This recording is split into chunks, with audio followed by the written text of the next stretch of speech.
Hi everybody, I'm Reid Stowe, and I did the longest sea voyage in history on this boat that I built when I was 24 years old. It was 20 years in the planet, and it was titled the Mars Ocean Odyssey. I went to sea for over 3 years and navigated that boat between the stars without coming back to land. And that's what I'm talking about, is the pure adventure, the psychology, and how what I've done applies to humans going into space. The boat here is in Starbase, Texas. So just over there on the dunes, you can make out the Starship and the SpaceX facilities. That's about as close as a boat can get to Starbase, Texas. We sailed there with our analog crews of astronauts, certainly a pilgrimage. It was a high point in everyone's lives, and we changed crew there.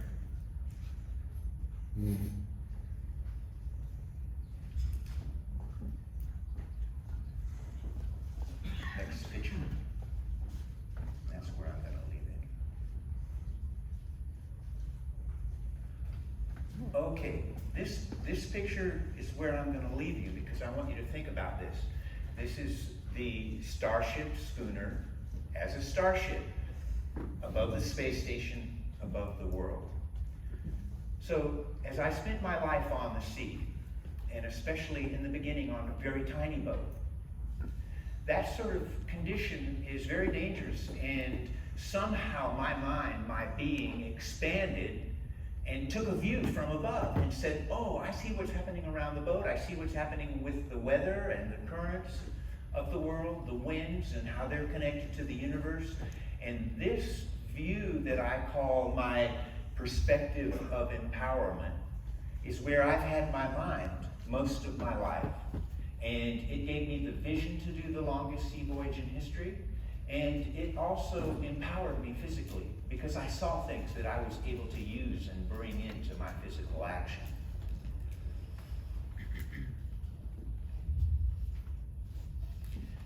My long space odyssey began as a teenager when I sailed the South Pacific, and I met the first man to sail around the world, and some friends of his who were sailing small boats with no motor, no radio, no electricity. And I got the idea that just by being out there and looking at the sparkling of the waves and looking at the stars sparkling, that I could stay out there indefinitely. Because my father was in the Air Force, I grew up traveling, I saw a lot of places. So when I started sailing, I didn't really care about where I went or how fast I was going. I cared more about being out there. And so from my earliest days, that was how my sailing took place. And so when I left the South Pacific, I came home to my family's beach cottage in North Carolina near the South Carolina border, where I had learned boat building from my dad and granddad. And I said, now I'm going on a voyage. And I built my first boat. It was a tiny catamaran that weighed 1,400 pounds. It had no motor, no radio, no electricity, no life raft. And I navigated with an old World War I brass sextant. And on that boat, I went to 4 continents, and I had a very incredible voyage. And it was during that time, in 1973, that I started writing my first captain's logs, going, I'm a spaceman. I'm out here between the stars, and I'm voyaging on, and I don't care about what's happening on the earth. I'm sailing into the unknown. And upon finishing that voyage, I had the grand idea to build the ultimate long-distance, heavy-weather sailboat, a boat that could go anywhere in the world and stay out there indefinitely. And with the help of family and friends, the boat I designed and we built together is the boat in this picture. It's a 70-foot on deck, 85-foot overall gaff rig schooner. And Bob Zubrin mentioned how important these schooners were in the history of America. They were everywhere until motors put them out. And that was why I chose that boat. It was the most seaworthy design, and it could be repaired because it was low tech. Now the boat is like a steel bottle, made of steel and fiberglass with a keel 10 feet under the water, with 42,000 pounds of junkyard steel in the bottom of that keel. So when big waves break over the boat, she's low in the water. They break over and she's right back on the top, floating like a duck. And it's the greatest sailing boat. So I was going to sail to the furthest place in the world, and I built a little fireplace in the pilot house before I even left. And I made an expedition to Antarctica in 1986, 87. And that's about the most dangerous wild sailing that you can do. And at one point, between the icebergs, these katabatic winds blow so hard that I don't know what kind of boat can stand up to them. But it blew my boat over on its side and started blowing us backwards between icebergs. We couldn't see anything except waves crashing on icebergs here and there. And my best man put on his survival suit and started shouting, "We're all gonna die, we're all gonna die." I wish I could tell you more stories, but I gotta keep moving. We survived, but the thing is, the crew who he had been teasing started teasing him and going, "We're all gonna die, we're all..." So, but I had to put my crew together and say, let's work together. How do you do that? Get them to be friends, work together, because we're pushing on, we're going south, we're heading to Antarctica. And that's where I started really learning about crew behavior in an isolated, dangerous, high-performance environment. But before leaving on the Antarctic voyage, I said, well, what can I do next? And I didn't like the idea of challenge. I was about evolving to the next place. So I said, well, I know that I can just keep sailing at sea longer than anyone ever has. I'll do the longest sea voyage in history. In the sailing world, you can't stop for supplies, and you have to just keep going. So I knew that if I was going to sail 1,000 days, I was going to have to stop up the boat for 3 years for everything that I needed. And I conceived of that before I went to Antarctica. And the whole time I was sailing to Antarctica, I was thinking about the longest sea voyage in history, and that made the Antarctic voyage much easier. So by the time I got ready to do the longest sea voyage in history, I was so into voyaging to Mars that I thought about voyaging to Mars while I was doing the 1,000-day voyage, and that made me think deeper about things and made that voyage easier. So my mind goes further, and I say, well, when I voyage to Mars, I'll be thinking of the stars, and that will make the Mars voyage more easier. So that's the way my mind has worked in this life. So upon finishing the Antarctic voyage, I read President Bush called for humans to go to Mars. It was in the late 80s, and it was going to be 6 or 8 people isolated together in a dangerous high-performance environment for up to 3 years, men and women, multinational. And I said, well, geez, that's what I'm doing. And so I started reading space psychology, and I said, oh yeah, I get it. That's my experience at sea. It's very similar. In fact, some of the things they said, I scratched my head and I said, well, you know, it's not like that for me. I've seen what happens when these things happen among crews. So as I read the space psychology, I realized what I'm doing is like a Mars analog, and I titled that expedition the Mars Ocean Odyssey, the longest sea voyage in history. And I was thinking about the life and death that I'm facing on this, and how on land, well, I met in 1990 some NASA's explorers who said maybe there's life under the ice in Antarctica. And I believe they were the first ones who came up with the idea for Mars analogs. So when I met him, I sort of teased him. I said, oh, you guys got it easy on land. You've got the National Science Foundation supporting you, the Navy ready with your helicopters. Try it on a boat at sea around Antarctica. It's really tough. So the analogs on the land are great for learning all kinds of things and the science and procedures and all of that. But the real issue of human behavior and what happens when it really looks like you're all going to die together and then survive, and then it looks like you're going to die together again. There's a very different group psychology in that. And so as I prepared for the Mars Ocean Odyssey, it was like a hypnotism in my mind. I kept saying it over and over again. Nothing was more important in the world. And I said it over and over again. And I faced every kind of obstacle you could imagine. No one understood that I could do it. No one believed me that I could do it. Sure, I needed a lot of help to do it. I went to the Explorers Club and I said, can I apply for an award from the Explorers Club? And I gave them my proposal, 1,000 days nonstop at sea, my experience in Antarctica, how I could do it.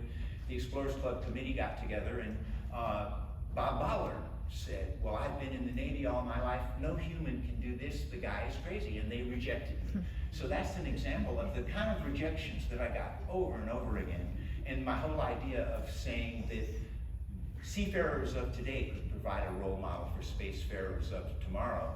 I got mocked. Well, my story is interesting. It's a human interest story, so I've gotten a lot of press. I have stacks of press where they make jokes about me and make fun of me and all of that. And so I just had to keep pushing through that. In the process of that, I realized I was going to depart the touch of the earth, the land, far longer than any human. There's a lot to think about that when you know you're going to do that. It's on a lot of levels.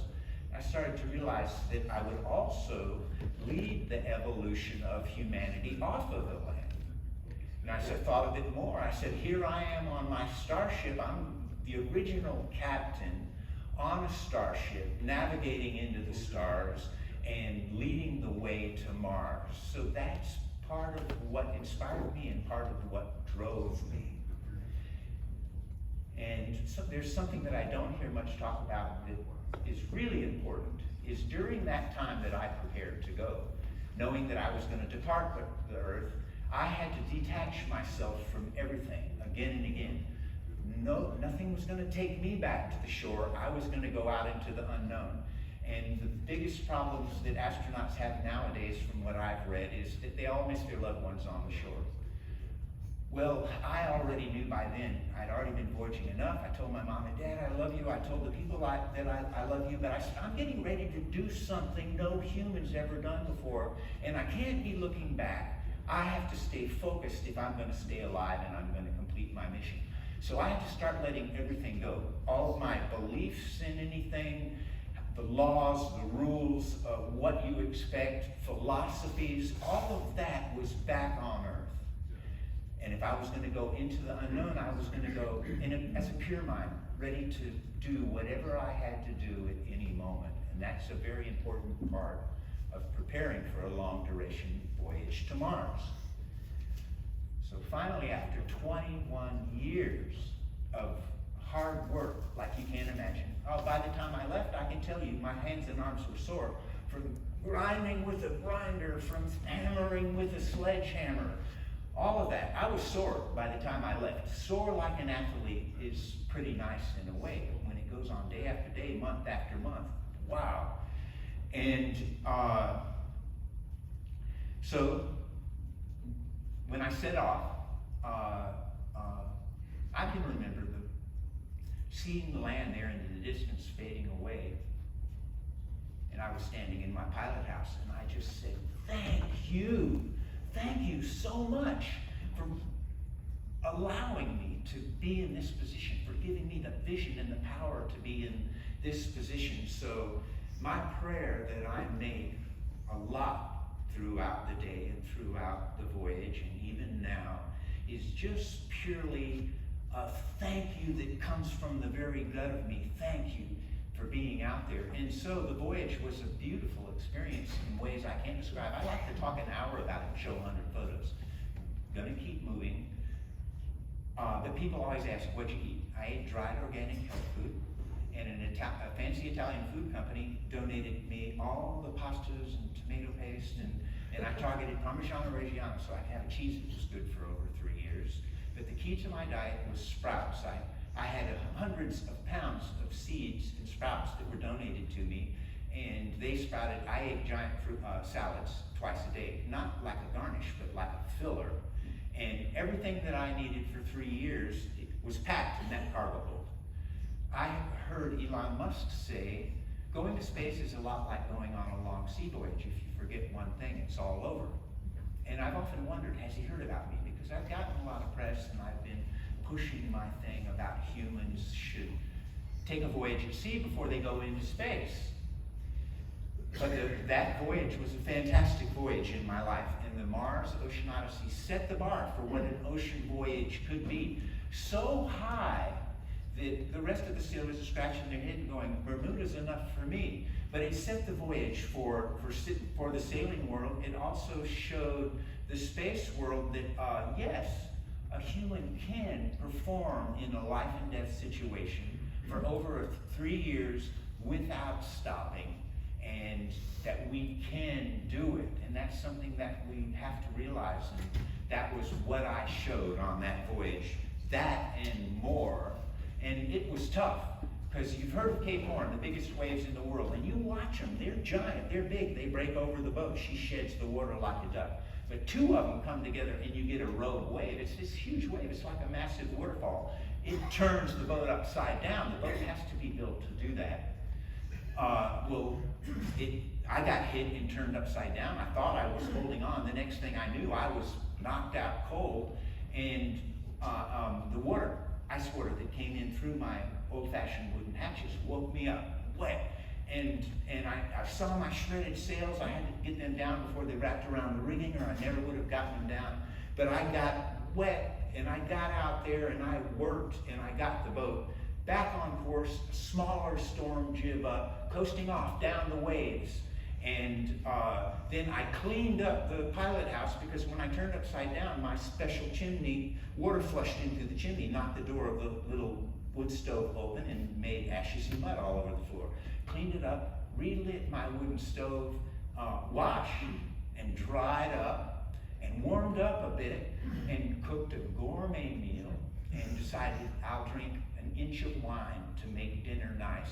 And I sat in the pilot house in that Cape Horn storm, strapped my seatbelt on in the pilot house, and had my gourmet meal. And when I hit the sack, the bed has got straps on both sides of it that keep you from rolling out or anywhere. I got in my bed, packed the foam on each side of me, and strapped myself in the bed. And when I finally relaxed, wow, I felt like I'd been playing football. I was the quarterback, and all the big guys mashed me. I was pretty sore, but I fell asleep. And that's just an example of how tough it is. But I just want to point out that training is good. I don't know when I did training in my life. I really evolved into being able to do these things as a practice in my life. And with this focused passion, a few years ago when I heard Elon Musk was sending humans to Mars, I got all excited. I said, hooray. And then I thought to myself, in a few years, who are these people? Because I spent 21 years training and pushing and doing everything, breaking records. It was tough to be able to do my voyage. I said, who are these people? Who are you choosing to look after your life's work? And there's 1,000 people like yourselves that have worked their lifetime to send humans to Mars with the infrastructure and the technology and the science. But who are the people that you're going to trust with your life's work? And so I had met Robert Zubrin before, and because I did my first speech in 1990 at the Case for Mars conference in Boulder, Colorado, the 1,000-day voyage. 5 minutes. Oh, okay, I'll try to work it. Who are the people that are going to go to Mars, and how they're going to be trained? And Robert just said, why don't you train them on your boat? And I've gone, well, yeah, that's a good idea. So began our Mars Ocean Analog program. We started training Mars aspiring astronauts on the boat at sea, 2-week voyages. We made it as far as Starbase, Texas. We wanted to see the great wizard, Elon, and tell him, we got what you need, because the infrastructure and the science is great, but the humans don't have experience in an isolated, high-performance, dangerous environment for anything close to 3 years. And, well, we didn't get to meet him then, and we don't have good connections to him, but certainly I'm trying and would like that because I feel like we have something that he needs. But in the course of the Mars ocean analogs, I realized I needed to write a document to give the people coming and the people to read, how did I do the 1,000-day voyage? That I call the Mars Adaptive Manual. And it's how I did and how I lived 3 years at sea, over 3 years. And how did I get back and maneuver that 60-ton boat right up to the dock? And then I stepped up on the dock and I said, well, I could have stayed out another year. All of my systems are still go. I still have enough food and I'm ready to go and I'm loving it. And so that's the kind of astronauts that we want to train to go to Mars. We want them to step back and say, yeah, we loved it. We did a great job. And so this is the most important Humans to Mars conference. And I'm just so honored to be here because I'm really an outsider type of person. But I'm really honored to be here. And as I noticed in 1990 and even last year in this year's list, it's mostly technology and science, some philosophy and social issues. But what I wanted to see was where are the people that are going to go? And who are they? And so I took a lead from Burke and Zubrin when they said, we see a missing link in the Mars program. We're going to strike the first blow, and we're going to start the Mars Technology Institute. It's needed, it's a weak point. Well, as far as I'm concerned and we're concerned, my group, I think humans are the weak link, and a focus on preparing humans specifically for long duration space flight and preparing them to go right into SpaceX and go to Mars. That would be the Astronaut Mars training program, which I would like to work with anyone in here who wants to make that a focus of really preparing people to do that. And but there's a lot of issues that are problems for us, like the other day we had a story about the two lady authors who wrote bad about the Mars Society. And I thought they were pretty minor people. Very few people have probably ever heard of them. But someone who's really important is the most famous space captain in the world. And Captain Kirk made a trip to space recently and looked back at the poor blue Earth, and then he looked at out into space, and he said, when I looked into space, I saw no mystery, no magic, no awe, just blackness. So I think he's a huge block to us because he has a following of millions. He's putting it on the internet and he's published it in Variety. How can we have someone like that speaking about space like that and expect to get the public in here? Because they're looking at us, they think we're crazy because space is blackness and death. But they got to know that that's not how we see it. We're all different, but we see it as infinite possibilities. We see it as infinite light, and we see it as love. So that's what we have to have the world know. There's other blocks. I'm going to try to whiz through them real quick. It's the NASA astronauts themselves. When I heard the most awarded NASA astronaut had brought back tourists from the space station, and I was going to come to the Explorers Club and speak, I'm going to go talk to him. So I went and introduced myself, told him who I was, and so forth, and then he got up and spoke, and he said, I met a gentleman into long-duration space psychology, and we're not into long-duration space psychology. We're family men. We go up, and we work for a while, and we come back. And I'm going, oh my goodness, did they never ever look and see Mars over there and wonder what it would take to go there? And so I think that's a little bit apathetic if that's their attitude. Now here's one that really struck me. A few years ago in the New York Times, the astronaut who spent almost a year in space wrote, isolation is bad. Isolation is bad for your mind and your body. Now we know the Mars trip's a trip of isolation. And he's telling the world it's bad. And for me, isolation is fantastic, and we know every culture in the world through time, from the Amazon to Siberia, sent their young people out into the wilderness. And when the little boy came back with the eagle feather, he was trained to be the chief. And all religions have supported their monks, or the yogis, or the prophets have gone into isolation. And so isolation is really empowerment for those dynamic enough to understand it. That's the kind of astronaut we need to get to Mars. Got it, What do you say?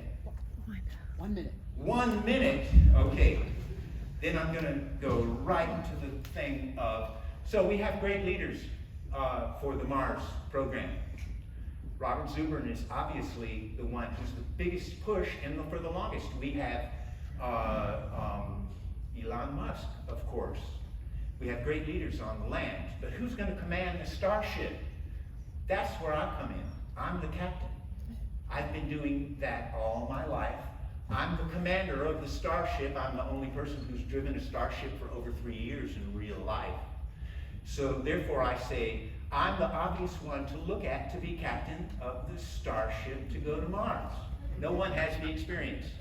So I hear announced at this meeting that I'm putting up my candidacy to be captain of the first starship to go to Mars. Find another person and I'll help them, or we'll discuss what it will take. But that is my announcement for today. And I couldn't do that without the genius of all of you putting the infrastructure there. But I'm the human who has been leading the way. And with that, all of us work together. You have your expertise, I have my lifetime of expertise. So thank you for allowing me to speak.